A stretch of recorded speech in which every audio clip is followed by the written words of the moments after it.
안녕하세요, 김혜곤입니다. 오늘은 그린 주변에서 가깝게 남아있기 때문에 높게 띄우지 말고 낮게 띄워서 홀까지 굴려서 어프로치하는 칩샷에 대해서 설명을 드리도록 하겠습니다.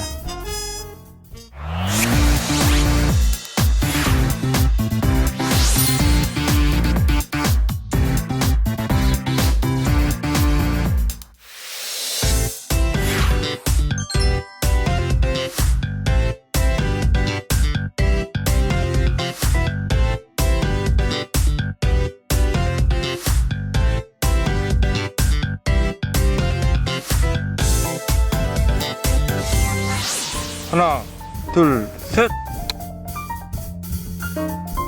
예, 저는 지금 그린 가까이에 와 있습니다. 자, 이런 경우는 가능하면 띄우는 그 샷보다는 좀 더 낮게 그리고 굴러서 홀에 접근하는 그런 어프로치를 좀 하시면 훨씬 더 성공 확률이 높습니다. 자, 칩샷을 할 때 가장 중요하게 생각해 주셔야 되는 것은 공을 때리는 클럽 헤드가 페이스 각도가 세워진 상태로 맞아야 공이 좀 낮게 가겠죠. 이 클럽 페이스 각도를 세운다는 얘기는 상대적으로 이 샤프트 각도가 많이 타겟 방향으로 기운 상태로 임팩이 이루어져야 된다라는 얘기입니다. 자, 그러기 위해서 기본적인 셋업을 한번 간단하게 말씀드려 보도록 하겠습니다. 스탠스는 좁게 오픈을 해 두시면서 볼의 위치를 상대적으로 좀 더 오른쪽에다 두신다라고 생각하시면 맞겠고요. 자, 그러면서 동시에 체중은 왼발, 그리고 어깨에서 가볍게 늘어뜨려진 팔, 손의 위치도 역시 왼발 앞에. 그러면 이렇게 샤프트가 기울어지면서 페이스 각도가 세워지는 그런 어드레스 자세가 되겠죠.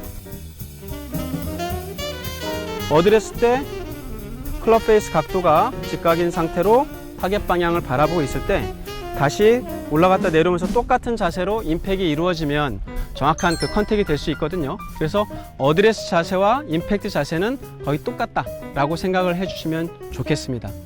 자, 여기서 중요한 것 중에 이 클럽 페이스는 공을 타겟 방향으로 보내기 위해서 클럽 페이스 각도가 타겟 방향에 스퀘어하게 정렬을 해주시는 게 중요하겠죠. 그래서 제가 간단한 툴을 이용해서 이 페이스 각도를 확인하는 방법을 좀 설명을 해드릴까 합니다.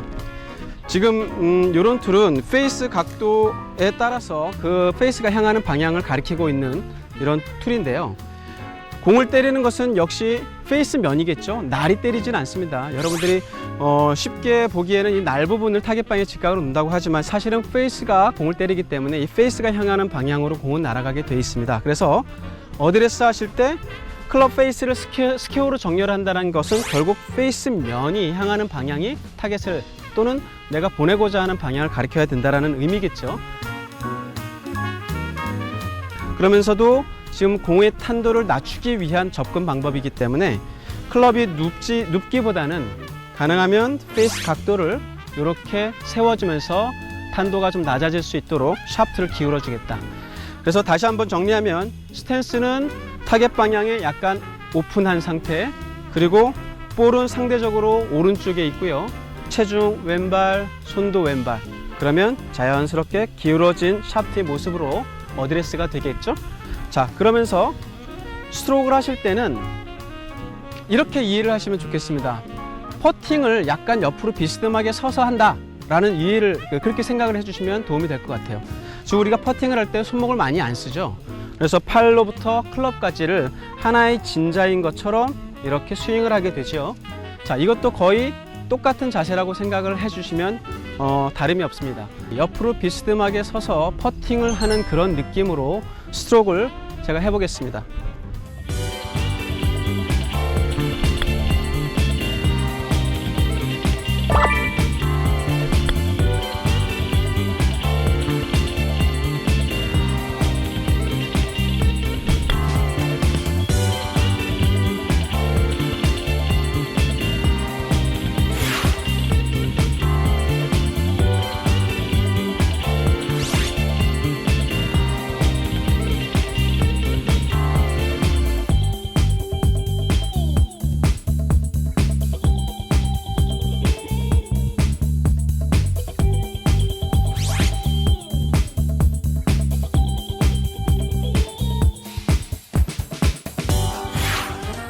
일반적으로 많이 미스하는 것 중에 뒷땅이라든지 타핑을 때리는 경우가 많은데요. 아까도 잠깐 말씀드렸듯이 팔과 클럽은 손목에서의 가능하면 변화를 주지 않은 상태에 하나의 진자처럼 움직여주는 게 좋습니다. 그런데 이 손목이 일찍 꺾이거나 많이 사용됨으로 인해서 공 뒤에 땅을 때리고 때로는 타핑으로 좀 때리는 그런 미스샷들이 많이 나오는데요. 그런 것을 방지할 수 있는 연습으로 왼손이 헤드를 리드할 수 있도록 그런 연습을 하나 좀 권해드린다면 왼손 하나만 가지고 얘를 때린다는 게 아니라 이거를 들고 떠올린다는 그런 느낌으로 한번 왼손으로 밀어가 볼게요. 자, 한 번 더 해볼까요? 왼손으로 때리지 말고 그 자리에서 그대로 클럽과 함께 공을 이렇게 떠내세요. 자, 이 말은 뭐냐면 손목이 빨리 접히게 되는 그런 분들은 손목이 접히면 이렇게 공이 헤드를 타고 넘어가 버려요. 그럴 때 공에 충분한 힘도 전달되지 못하고 거리 조절이라든지 그런 조절이 잘 안 되는 경우가 많거든요. 그래서 손이 헤드를 앞에서 잘 끌고 간다는 느낌으로 이렇게 밀어주는 이런 연습을 좀 해보시면 도움이 될 것 같습니다. 자, 두 번째, 같은 목적의 어떤 연습 방법으로 우리가 흔히 하는 방법이 이런 막대를 이용하는 연습 방법이 있죠. 예, 막대를 이용하든 또는 클럽을 이용하셔도 괜찮습니다. 이렇게 클럽과 연장을 해서 이 상태로 스트로크를 좀 하시면 손이 리드해 주지 못하면 손목이 이제 풀려지게 되면서 내 몸을 이렇게 때리게 되는데 이러지 않고 그대로 팔로우를 해 주셨을 때도 내 몸을 닿지 않을 정도로 유지해 주시는 이런 연습을 좀 해주시면 훨씬 더 컨택도 깨끗하게 되고 정확한 거리를 조절을 할 수가 있을 것 같습니다. 마지막으로 한 가지 더 연습 방법을 소개해 드리겠습니다. 자, 공을 이렇게 내 몸 앞으로 나란히 이렇게 두고 공과 공을 연결하는 가상의 선이 좀 머릿속에 그림을 그려질 수가 있겠죠. 그러면 스트로크를 할 때 이 선으로부터 헤드는 지면을 닿고 그 앞에 잔디를 살짝 긁고 나가는 그런 연습을 좀 해주시면 좋을 것 같습니다. 칩샷도 탄도를 낮추기 위해서 손목을 많이 쓰지는 않겠지만 그럼에도 불구하고 역시 약간 내려가는 궤도에서 공을 맞춰줘야 깨끗하게 컨택이 된다고 말씀드렸죠. 그래서 체중을 왼쪽에 두신 상태에서 두 공을 연결하는 가상의 선을 따라 헤드가 떨어져서 공 앞에 잔디를 살짝 긁고 나가는 이런 연습을 좀 해주시면 훨씬 더 깨끗한 컨택이 가능해집니다. 자, 이 연습 방법은 모래에서 벙커에서 연습을 하신다면 훨씬 더 극명하게 그 결과가 나오겠죠. 그래서 연습을 벙커에서 하셔도 좋고 잔디 위에서도 하셔도 좋고, 그러니까 이런 방법을 통해서 좀 더 깨끗하고 정확한 컨택이 될 수 있도록 연습을 해보시면 도움이 될 것 같습니다.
And when I make it